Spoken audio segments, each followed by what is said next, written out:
Good morning, good morning, good morning. Here we are, a full house. Look at us, all four sat here. So thanks for joining, gents. And just before we come through everything, I just want to highlight for everyone that's watching what we're going to do today. So we've got four of us together to talk about the stamp duty petition debate that the MPs went through yesterday at 4:30. It was streamed live, which was great, so people could watch it. What I thought we'd do this morning is get all of your expertise and we'll kind of talk through and digest what happened, what people are thinking, what's the results potentially going to be. And we can also talk about maybe some of our ideas on how we think this will impact the market and what's going to happen in, let's say, the next couple of months in reality. So it's an exciting topic. It's made the market go bananas, as we know, for the last couple of months. We'll work around internet. It's a live video. Fire questions at us if you're watching. It's great to see people on this morning and we'll try and answer them as we're going through. But Sanjay, I'll come to you. Ian's gone. Okay. No one wanted to hear that guy anyway. Shows is live. Live. So Ian was going to go to Sanjay first up to talk about what Ian's dropping back in now. He can listen in. Here he is. Live TV. This is what happens. There he is. Ian's daughter's clearly watching Netflix in the other room. We'll hand back. We were going to Sanjay. We were going to talk to him about the opinions for positive reasons, I believe, for keeping the stamp duty holiday in place. Yeah, I think as I was watching the debate last night or yesterday, there was probably more positive. I felt there was more positive debates happening in opinions. I think there's one massive positive is that obviously we are in a situation where this is not normal times, and the reason why they created the stimulus is to obviously boost the housing market, which it successfully has done. There is a lot of people now moving. Yes, there is a lot of people saving money. So I think there's a massive positive move in that front. And also you've got to remember the businesses that it affects around the housing market, removals, construction, all the people like labourers, carpentry, plumbing, all of these businesses is having a massive effect on, especially coming up to the next 2 months where there's going to be a lot of completions happening. So I think it's not just the housing market, it's everything that surrounds that. And they were making a point about that yesterday, that it's having a real boost to the economy, which is very much needed right now. Yeah, it said, Sanjay, one of the summary statistics at the beginning was quite interesting, that there was a 32% uplift year on year for housing transactions. So it's definitely done its job. Would you say it's done its job and now it's time to get on to what comes next? Or would you say it's done a job and it's clearly evident that this should continue? What would be kind of your view on that? I think there needs to be some adjust moving forward. I think it obviously shows that it was a much needed stimulus. And I think there's something that needs to change moving forward. Now, I don't know what they're going to agree or what they're going to announce. Like, they've got so many schemes with the Help to Buy and all of these other different schemes in the housing market. But I do feel something probably would need to change moving forward. I think in order to avoid the cliffhanger, as everyone's saying yesterday on the debate, there needs to be a gradual step out of this, kind of like we've got with the lockdown. There's a gradual easing of that. And I think there needs to be something like that to avoid, what was it? Rightmove recorded over 100,000 property transactions potentially falling through if it does happen on the 31st of March. So I think there does need to be some needed change in that. Dan, one of the things that it said, take housing to one side, it was done with a view of trying to boost the economy. So if we sort of take our own speciality to one side and the selfish part of it, where it's helped boost the housing market, one thing that the Financial Times have reported is actually construction and that industry of construction. And that includes everything from people that work with wood to bricks to landscape gardeners to decorators, a massive, massive part of the UK industry and economy. It's been the fastest rate of growth for 6 years. So I'm interested to know what people think of that from outside of a state agency, because clearly it's had a massive impact there as well. Do you think that will be one of the reasons why this might be looked at more than just the tax save, but how it's got the economy moving? Personally, I think so. Yeah, massively. I think it's so easy to think, oh, the housing market's open and it just affects the people directly involved moving, or maybe estate agents. But there's such a wider spread, as Sanjay touched on. There's so many people it affects, and construction is obviously a huge part of that. And how, you know, getting things moving again, people being able to work and making money. So I think it's a massive positive that that's been the effect.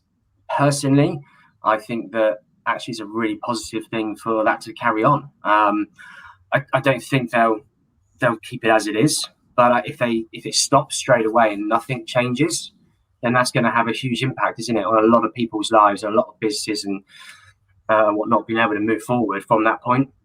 If it comes to a complete halt, it could cause bigger issues moving forward than trying to taper it off, maybe.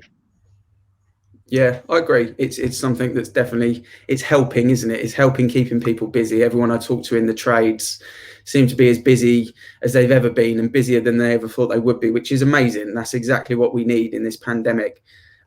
Mike, talking budgets for people. Mr. Steele was the first person to kick off the transaction. He said that this will impact him in a £12,000 loss.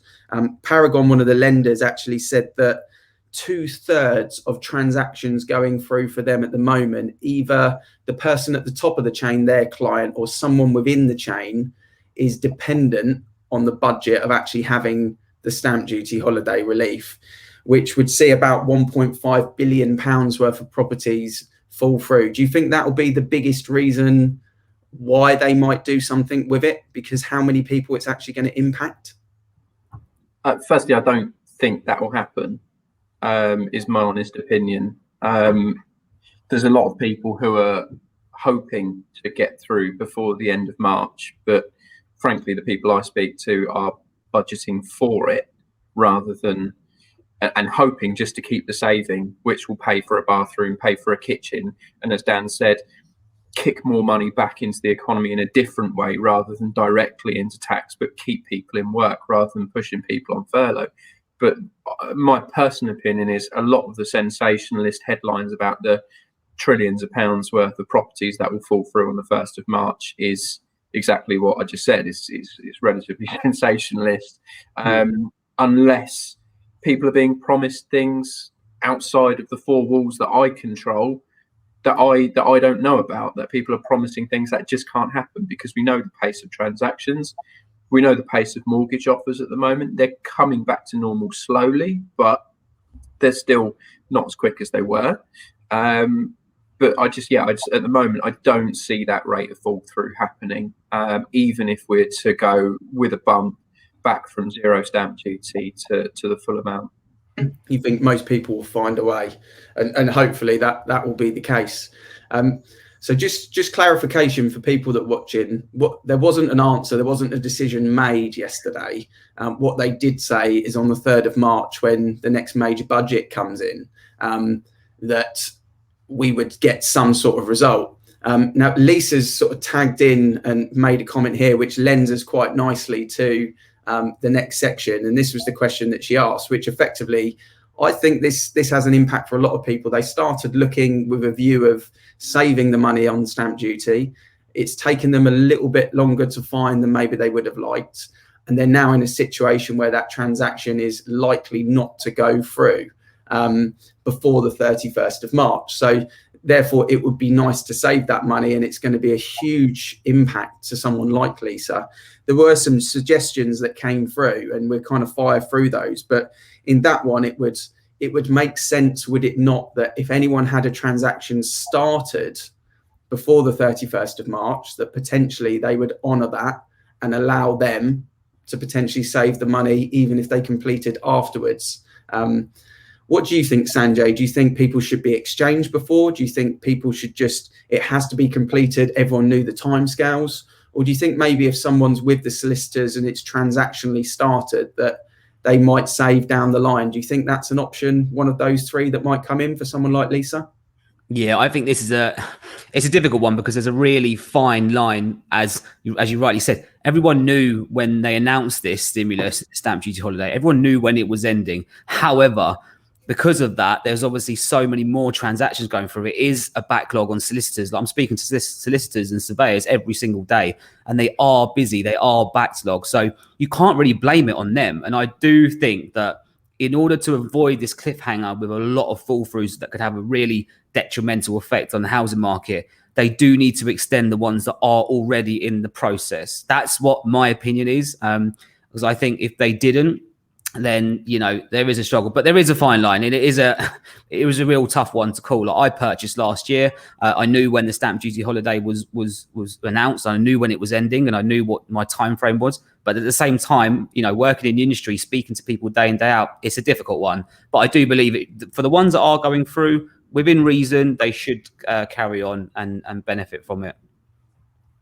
Dan, I think you had a point that you might mention then, that one of the things that people are talking about is to set a completely new date. And obviously this petition was based on a 6-month extension. What do you think? Do you think that's on the cards? I don't know if there'll be another full extension of the full amount. I feel that it should be tapered off to give people still a benefit of saving something. However they do that over the next 2 to 3 months, and they put a time in when it completely stops, but taper it down. Because I think I'm trying to cast my mind back. Was it 2016 when stamp duty changed for buying a second property? I think it was then. And they put a date in time for that, didn't they? And then anything after that, you were paying the extra stamp duty on that. And they didn't change the dates on that. Everyone knew. And I remember that everyone trying to squeeze everything in before then. There were people, unfortunately, that missed out, but they took that into account because they knew they were buying and they wanted to buy anyway. I think, to Mike's point, there'll be a lot of people that would have budgeted for this to happen. If it doesn't, I think people will still want to move, but maybe the relief will be there actually. Well, if you don't get your 100% saving, but by the end of the next month, you still get 70% and then 50% or however it works out. Because I think do you think it's difficult to define at what point a transaction needs to be at to enable it to be the point where it's progressing before the 31st? Because where do you draw that line? Could somebody make an offer, have it accepted, and we send the memos out on the 31st of March, and that counts? It's a difficult one, I think, to do that. Yeah, I think on that front, you need to.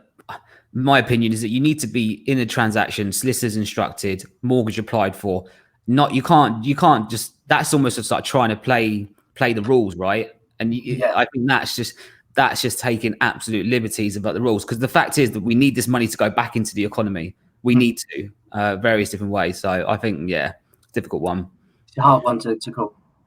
What I'm interested about, Mike, is if we take the pandemic to one side and we look at any of the four of us, that have bought property, if we wanted to buy a property and get it exchanged in 3 or 4 weeks, if we went back a year, we could probably do that. We would know that we'd need to pay for searches day one. We'd need to rush solicitors. We'd need to use good quality solicitors. We'd need to use a lender that was going to book, that had no backlog on their valuation. So we talk to the mortgage advisor and see who's getting mortgage offers out in a week. And we could get that through in 3 weeks, 28 days. Now that would have been on the buyer and vendor to work very efficiently. The issue now, though, potentially, Mike, is that can't happen outside of the client's perspective. What are the challenges that we're finding at the moment in the industry that's stopping people allowing that being an option, that month-long exchange? Because we're seeing quite a few problems at the moment with the pandemic. Well, I don't think it's impossible. I've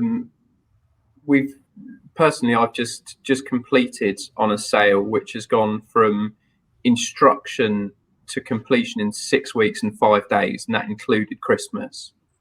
So a 28-day exchange on a residential property or a 6-week exchange on a property, it's not impossible.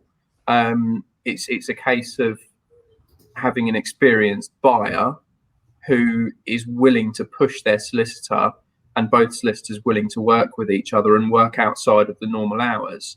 The problem, as Sanjay said, is a lot of solicitors are either overrun, overworked, or underpaid in what they do. So I don't think it's impossible to do it in those timescales, even now. It's a mortgage property. It was a surveyed property. It was a property where even it was a probate property as well, where the owner was overseas. So there was additional complications on it. but it doesn't mean it can't be done. It's not the norm. Obviously, the norm at the moment is about 3 months of estate agents having to rapidly chase the solicitors to make sure that searches are applied for and to make sure inquiries are replied to. And that's understandable because it's just too many things.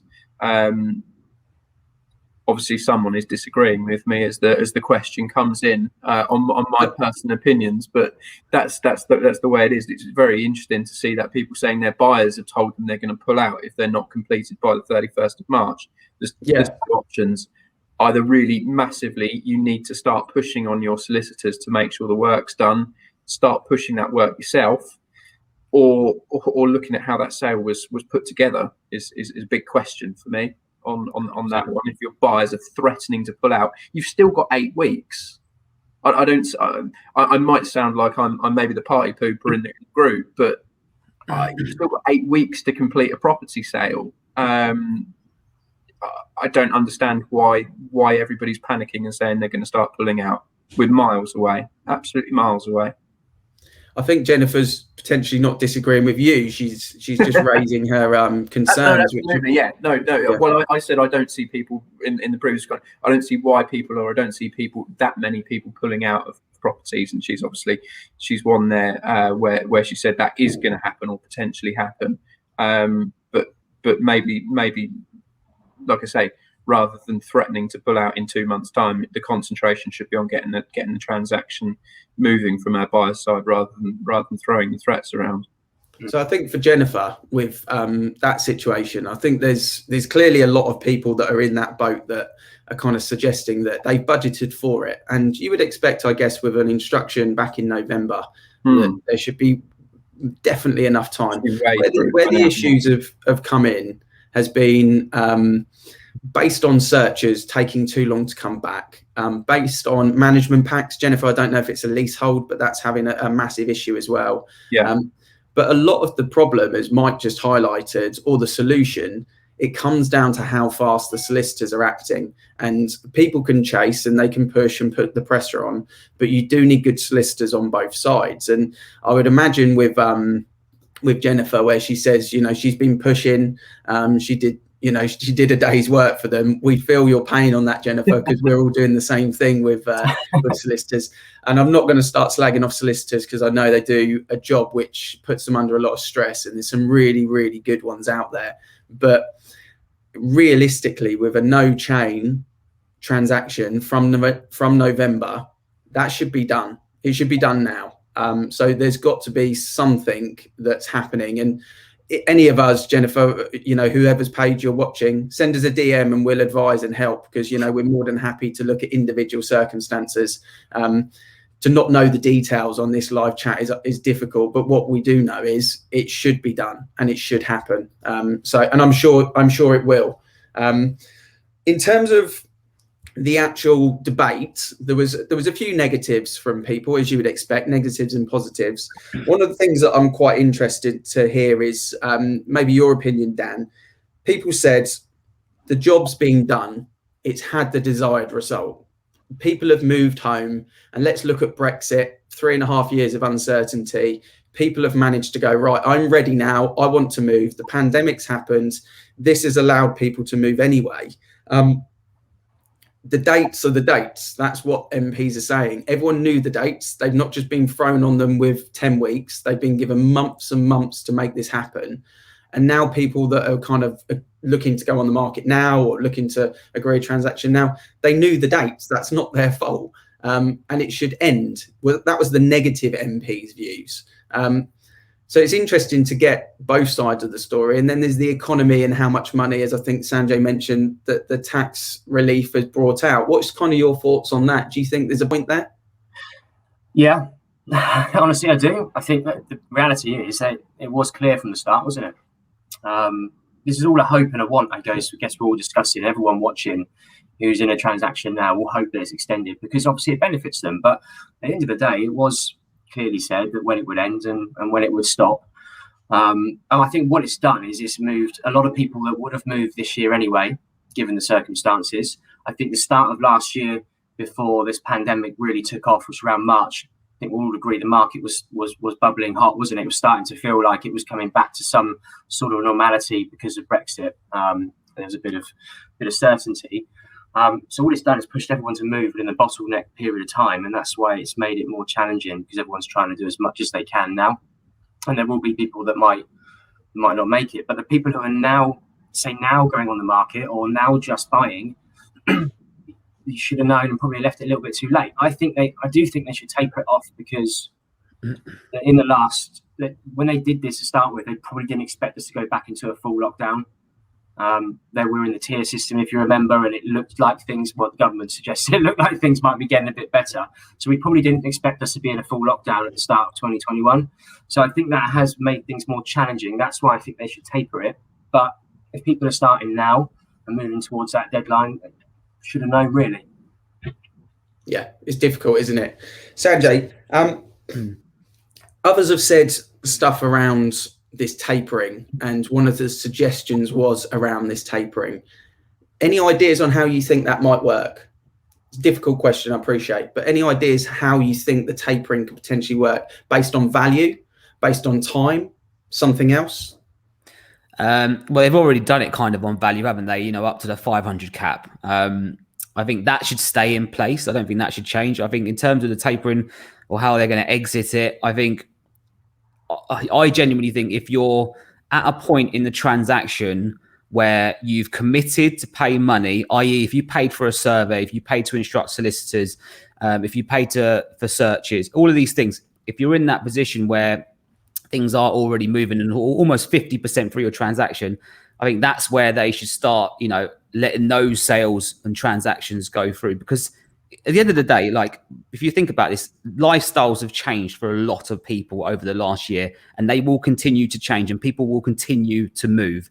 And if you're really basing your decisions on saving money on the stamp duty now, I would sort of question, how serious are you about moving, regardless of what's going to happen if they do taper out, if they do extend it. So that's kind of my view on it. It's a difficult question because it could go either way. I think everyone's going to have their own opinion about that, but that's kind of my thoughts on it. So Gareth's put a point in here, which, again, you mentioned lifestyle there, Sanjay. Everyone's lifestyle is different. People are having to homeschool at the moment. So, work is very difficult. A lot of businesses have had to shut their doors as well. And we're in a very different scenario to what we were expecting to be in even 8 weeks ago, 10 weeks ago, 12 weeks ago, when the stamp duty relief was there in play. There's a lot happened in that time frame, which is why I can see why people are pushing for some sort of extension. It does make sense to me that things have taken longer. There was a lot of properties on the market, say 4 or 5 months ago. There's clearly not as many coming on now. So you can see that the normal January burst of properties going live, people have already done the move. So people have accounted for it. But as Gareth points out here, the date was the date, but a lot of things have happened in that time frame. And maybe that's one of the reasons why there could potentially be an extension. Mike's being quite direct on this chat, which I like. So the conversation, very much like Mike, the conversation really that is direct now is this system broken? Should this be completely changed? Should we not go back to how it was before and just forget that it ever happened? Does it need a complete relook at what goes on with stamp duty? Is it stopping people from moving, and does it need changing? What's your kind of view on that, Mike? 100%. I think it's a massive highlight that what stamp duty does, yes, it raises money for the economy, but it also prevents people from moving. So come the 1st of April, if I want to go and buy a substantial family home, which honestly right now I can't afford to do, but hope to be able to do at some stage, I'll be paying somewhere in the region of £15,000 to £30,000 in tax upfront, in cash, to the Exchequer, which is a massive amount of money, and that will stop me from doing that because it will take me a year or 2 years to save for it. So what eliminating stamp duty for us mid-market normal people, what eliminating it's done for the last 9 months has meant that people can get on and move and live in houses that are suitable for them, that suit their lifestyles now, rather than have to wait and do it. And as we've said, it's created a massive, massive boost for the economy, which has taken people out of furlough. I read a stat that about 11,000 people have been directly employed where they could have been out of work from doing it every single month, which is a huge number of people. So yeah, it's almost acted as if as a trial period for the last 6 months or so to say, yeah, look, the government have to raise money in taxes. I totally appreciate that. But if you allow people to freely move, they will freely move, which pays money because people pay VAT to estate agents, they pay solicitors, they pay mortgage companies, they pay underwriters, they pay surveyors, they pay decorators, they pay all of those additional people after they've moved in, kitchen fitters, bathroom companies. They spend £2,000 in wicks. They do, all sorts of things that wouldn't happen if you were just going to stay put. So for me, it's a massive proof that if there's a £15,000 to £25,000 barrier from you moving from a 3-bed to a 4-bed, or even downsizing's always been a massive reason. You're not going to downsize because of stamp duty. So it shows right now, no stamp duty up to £500,000. Transactions have gone through the roof. There's your proof that stamp duty is a preventative tax that stops people from doing things, that stops money actually going into the economy and creating work.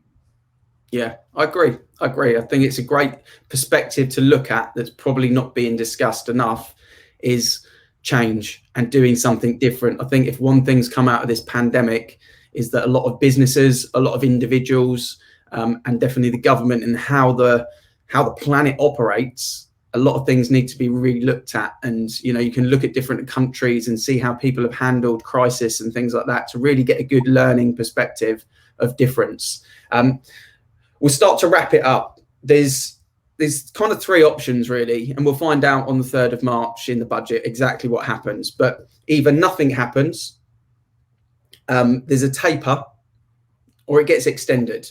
And in reality, they're the 3 buckets that we can put it in. So Sanjay, which one? Nothing, taper, extension. What's your view? Taper, all the way. Mike? My opinion is they want to end it, but the government, being the government, will go for the round of applause and extend it. Okay. Dan? I think they'll taper. I think that's where I agree they'll want to end it, but they'll need to do something. So I think they'll taper it off. My gut feeling is they'll extend it. I'm with Mike. I think they're looking for glory out of this, and they're looking for some way of getting credit. And there's a good chance they might do an extension. So fingers crossed for everyone. Fingers crossed for Jennifer and Lisa, that have commented here, and people watching, that it's good news. It's good news for the people that it's going to save money for. At the end of the day, we all want to save people money on tax. So, if that can happen, then fantastic. And it's been a great conversation. It's great to see the people watching, people liking it. If you've got comments and you're watching this and we're not live now, later on in the day, fire the comments in. We'll still answer them. We see your comments throughout. And if you are looking at moving and you want valuations, you want an idea whether it's a virtual valuation, over the phone, face to face, then contact any of us. We're happy to not just sit there and give you a price like a lot of estate agents may. We will talk about what the market, what happens with the market, what's going on in your local market, the type of people looking, and we'll do a full kind of understanding of exactly what is going on at the moment. And that's what these guys are the best at. So Dan, Mike, Sanjay, great combo. Appreciate it. And I'll speak to you all soon. Have a good rest of the day. See ya.